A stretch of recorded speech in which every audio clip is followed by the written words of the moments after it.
Доверяя свои ощущения компьютеру, мы всегда должны думать о безопасности.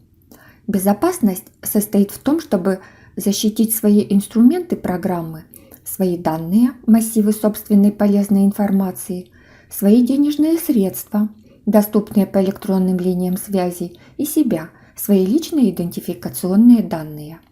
От чего мы должны все это защищать? Инструменты или программы надо защитить от поломки. Наши данные надо защитить от порчи или утраты. Наши деньги надо защитить от утраты. Наши идентификационные данные надо защитить от утечки или утраты. От кого или от чего надо защищаться? Приходится защищаться от злоумышленников, от неблагоприятных обстоятельств и иногда от поставщиков услуг. Способы противодействия злоумышленникам, неблагоприятным обстоятельствам и неконтролируемым действиям поставщиков интернет-услуг могут быть разные. Они зависят от наличия и характера контактов с внешней средой.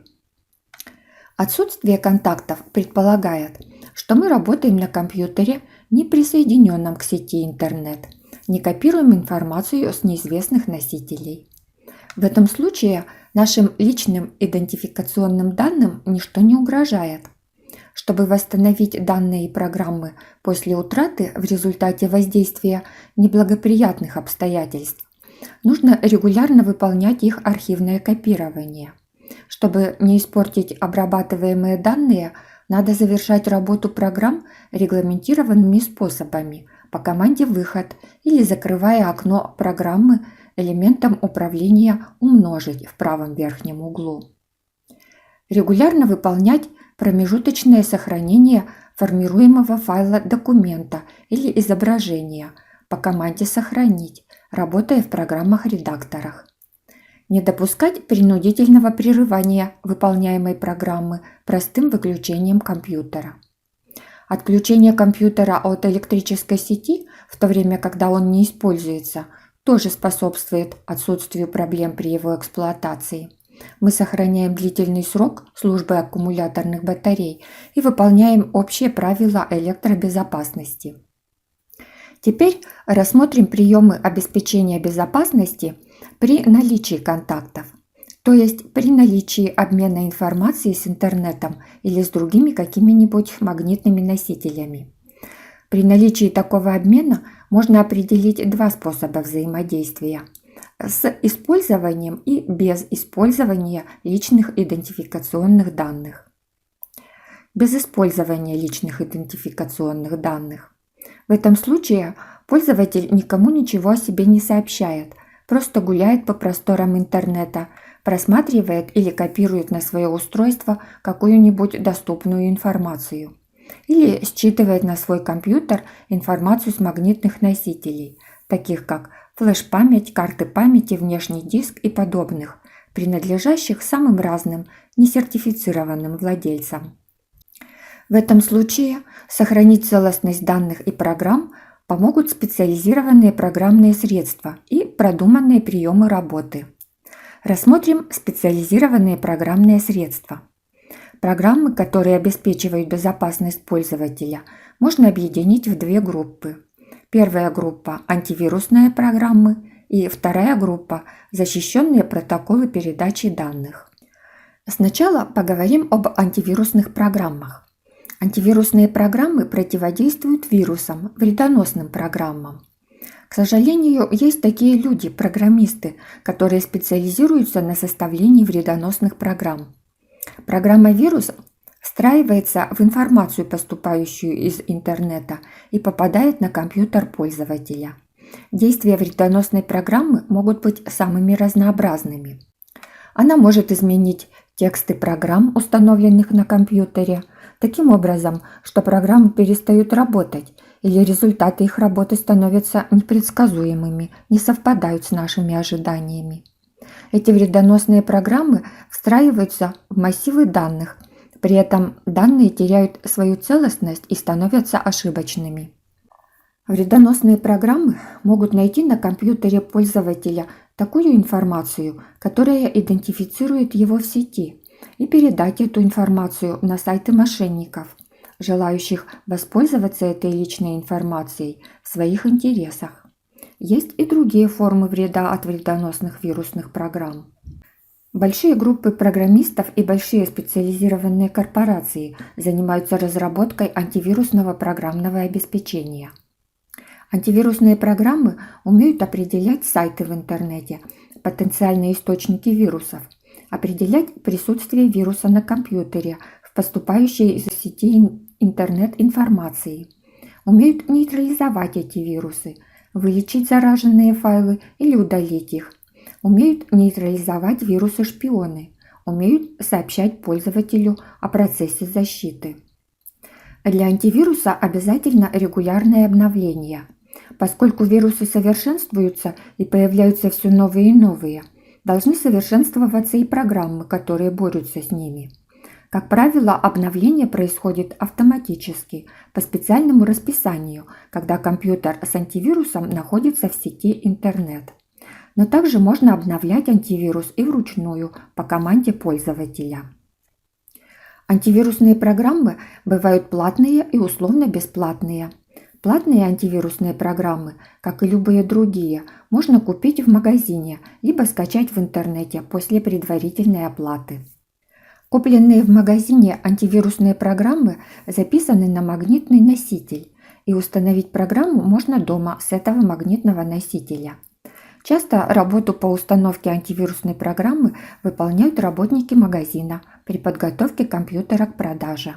В комплект поставки входит обязательный ключ активации программы. Условно-бесплатные антивирусники могут отличаться от платных следующими свойствами. Ограниченный срок действия. Это значит, что по истечении определенного периода времени программа перестает функционировать. Пользователь должен установить себе эту программу снова, если она ему нужна. Ограниченный набор функций. Применяются самые элементарные действия по защите. Не используются современные специальные приемы защиты. Самообновление отсутствует или не является достаточно регулярным. Могут быть и другие особенности, снижающие уровень защищенности пользователя. Установленная платная антивирусная программа обычно не имеет этих ограничений, работает в фоновом режиме, следит за безопасностью и не требует от пользователя пристального внимания к себе и своей работе. Каждый пользователь может выбрать какую-нибудь антивирусную программу в соответствии со своими предпочтениями. Антивирусные программы разрабатываются многими специализированными компаниями. Некоторые антивирусники являются очень популярными. Это, например, Касперский, Доктор Веб, Нортон. Платная антивирусная программа выполняет свои действия в полном объеме обычно только в течение определенного времени, обозначенного при покупке, от месяца до года. По истечении этого времени составляющая программного обеспечения, ответственная за распознавание новых версий вирусов и вредностей, перестает обновляться. Защита перестает быть надежной. Поэтому пользователю надо быть готовым к тому, что регулярное обновление антивирусной программы потребует денежных затрат. Еще один программный способ защитить себя от опасностей интернета – это использование защищенных соединений. Соединение – это обмен данными между двумя узлами сети. Передачу данных по соединению выполняет специальная программа – протокол передачи данных. Если эта программа, кроме собственной передачи, шифрует данные перед отправкой и выполняет обратное действие при получении, мы имеем дело с защищенным соединением. Шифрование данных выполняет сайт, к которому обращается пользователь. Этот прием защищает данные при утечке. Зашифрованные данные могут быть подслушаны в процессе передачи, но чтобы воспользоваться подслушанными данными, надо потратить много времени на их расшифровку. Если сайт использует защищенный протокол передачи данных, а в адресной строке перед адресом сайта стоят буквы HTTPS, в то время как обычный незащищенный протокол передачи данных обозначается буквами HTTP. Браузер слева от адресной строки демонстрирует значок в виде закрытого замочка, если сайт защищает данные.